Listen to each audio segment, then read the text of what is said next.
This channel does not promote any violent, harmful, or illegal activities. All content provided by this channel is meant for an educational purpose only. Top quality और consistent performance के लिए सिर्फ silver pump नाम याद रखना। ওড়িশা বলছে বাঙালিরা আমাদের ভাই প্রতিবেশী। ওড়িশায় কোনো বাঙালি পরিযায়ী শ্রমিককে আটক করা হয়নি। পরিযায়ী শ্রমিক সংক্রান্ত মামলা শুনানিতে এই দাবি করলেন সে রাজ্যের অ্যাডভোকেট জেনারেল। পশ্চিমবঙ্গ সরকারের আইনজীবী কল্যাণ বন্দ্যোপাধ্যায়ের সঙ্গে তার যুক্তির লড়াইয়ে জমজমাট হয়ে ওঠে সেই শুনানি পর্ব। 29 আগস্ট এই মামলার পরবর্তী শুনানি আছে। সেদিন হলফনামা দিতে হবে ওড়িশা সরকারকে। উড়িষ্যার কটকের একটা জায়গায় বেঙ্গলের 100 জন পরিযায়ী শ্রমিককে একটা ডিটেনশন ক্যাম্পে আটকে রেখে দিয়েছে। বালেশ্বরেও প্রায় 17 জন শ্রমিককে থানায় ধরে নিয়ে যাওয়া হয়েছে। বাংলায় কথা বলে কি অপরাধ? বাংলার পরিযায়ী শ্রমিকরা ওড়িশায় নির্যাতনের শিকার হচ্ছেন। গত কয়েক মাসে বহুবার এই অভিযোগ করেছেন মুখ্যমন্ত্রী। এবার কলকাতা হাইকোর্টে পরিযায়ী শ্রমিক সংক্রান্ত মামলাতেই এই অভিযোগ খারিজ করলেন বিজেপি শাসিত ওড়িশার অ্যাডভোকেট জেনারেল পীতাম্বর আচার্য। বরং বাঙালিকে ভাই বলে সম্বোধন করে সকলকে পুরীতে যাওয়ার আমন্ত্রণও জানালেন। ভার্চুয়ালি তার সঙ্গে পশ্চিমবঙ্গ সরকারের আইনজীবী কল্যাণ বন্দ্যোপাধ্যায়ের অম্লমধুর যুক্তিযুদ্ধেরও সাক্ষী থাকল বুধবারের হাইকোর্ট। বাংলার পরিযায়ীদের আটকে রাখার অভিযোগ উড়িয়ে ওড়িশার অ্যাডভোকেট জেনারেল বলেন, বাঙালিরা আমাদের ভাই প্রতিবেশী। আমাদের বিরুদ্ধে অর্থাৎ ওড়িশার বিরুদ্ধে এইসব কথা বলে বিভ্রান্ত করবেন না। আমাদের প্রধান বিচারপতি বাংলার। এখানে বাঙালি অবাঙালি বিষয় নয়, এদেশের নাগরিক কিনা সেটাই যাচাই করা হচ্ছে। রাজ্য সরকারের তরফে আইনজীবী কল্যাণ বন্দ্যোপাধ্যায় প্রশ্ন তোলেন, কতজন তামিল বা কতজন গুজরাতিকে গ্রেফতার করেছেন? বেছে বেছে কেন বাঙালিদেরই নাগরিকত্ব যাচাই করা হচ্ছে? ওড়িশার অ্যাডভোকেট জেনারেল বলেন, কোনো গ্রেফতার হয়নি। ফরেনার্স আইন অনুযায়ী যাদের নাগরিকত্ব নিয়ে সন্দেহ তৈরি হচ্ছে একমাত্র তাঁদেরই জিজ্ঞাসাবাদ করা হচ্ছে, যাচাই করা হচ্ছে। এটা তো আইন অনুযায়ী করা হচ্ছে। রাজ্য সরকারের আইনজীবী প্রশ্ন তোলেন, হঠাৎ করে কেউ বিদেশি হয়ে গেলেন কি করে? ওড়িশা সরকারের সন্দেহের ভিত্তিটাই বা কি?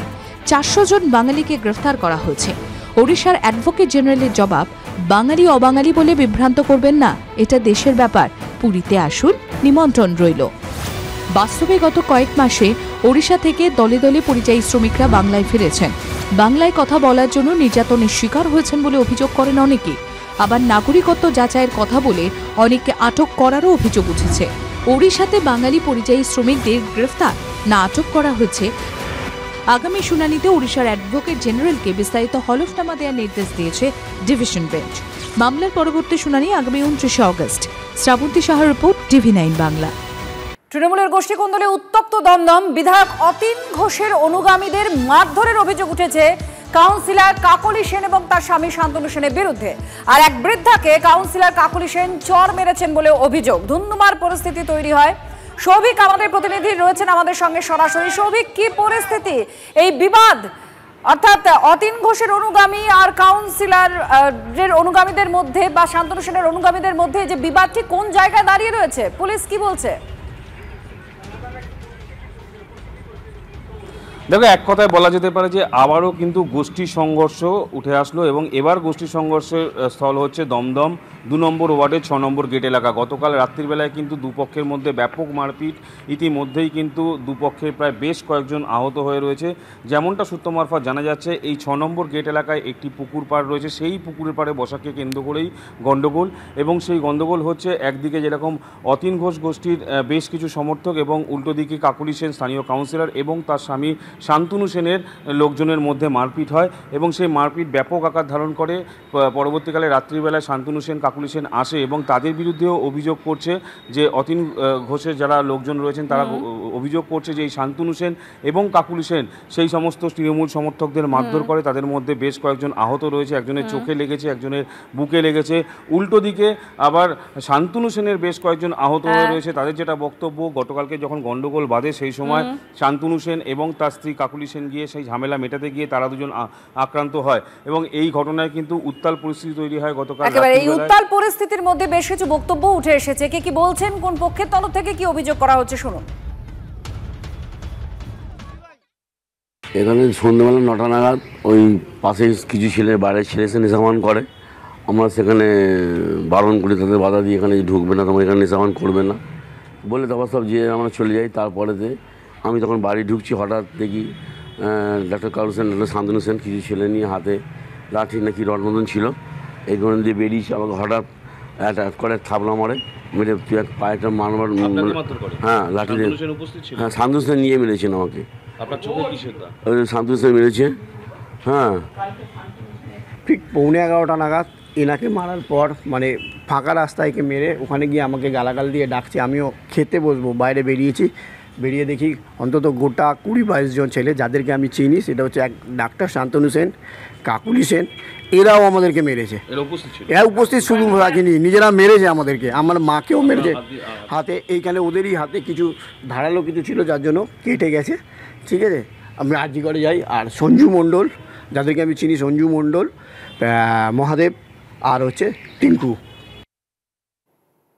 2021-এ যখন অতীন ঘোষ আমাদের এখানে বিধায়কের টিকিট পান, কিন্তু জেতানোর পর থেকেই উনি কিছু বাইরের বহিরাগত যে আনোয়ার খান বলে আছে 2 নম্বর ওয়ার্ডে, ইদানিং আমরা দেখছি যে আমাদের দলীয় কর্মীদের বাইরের থেকে বহিরাগত নিয়ে এসে মারধর করছে।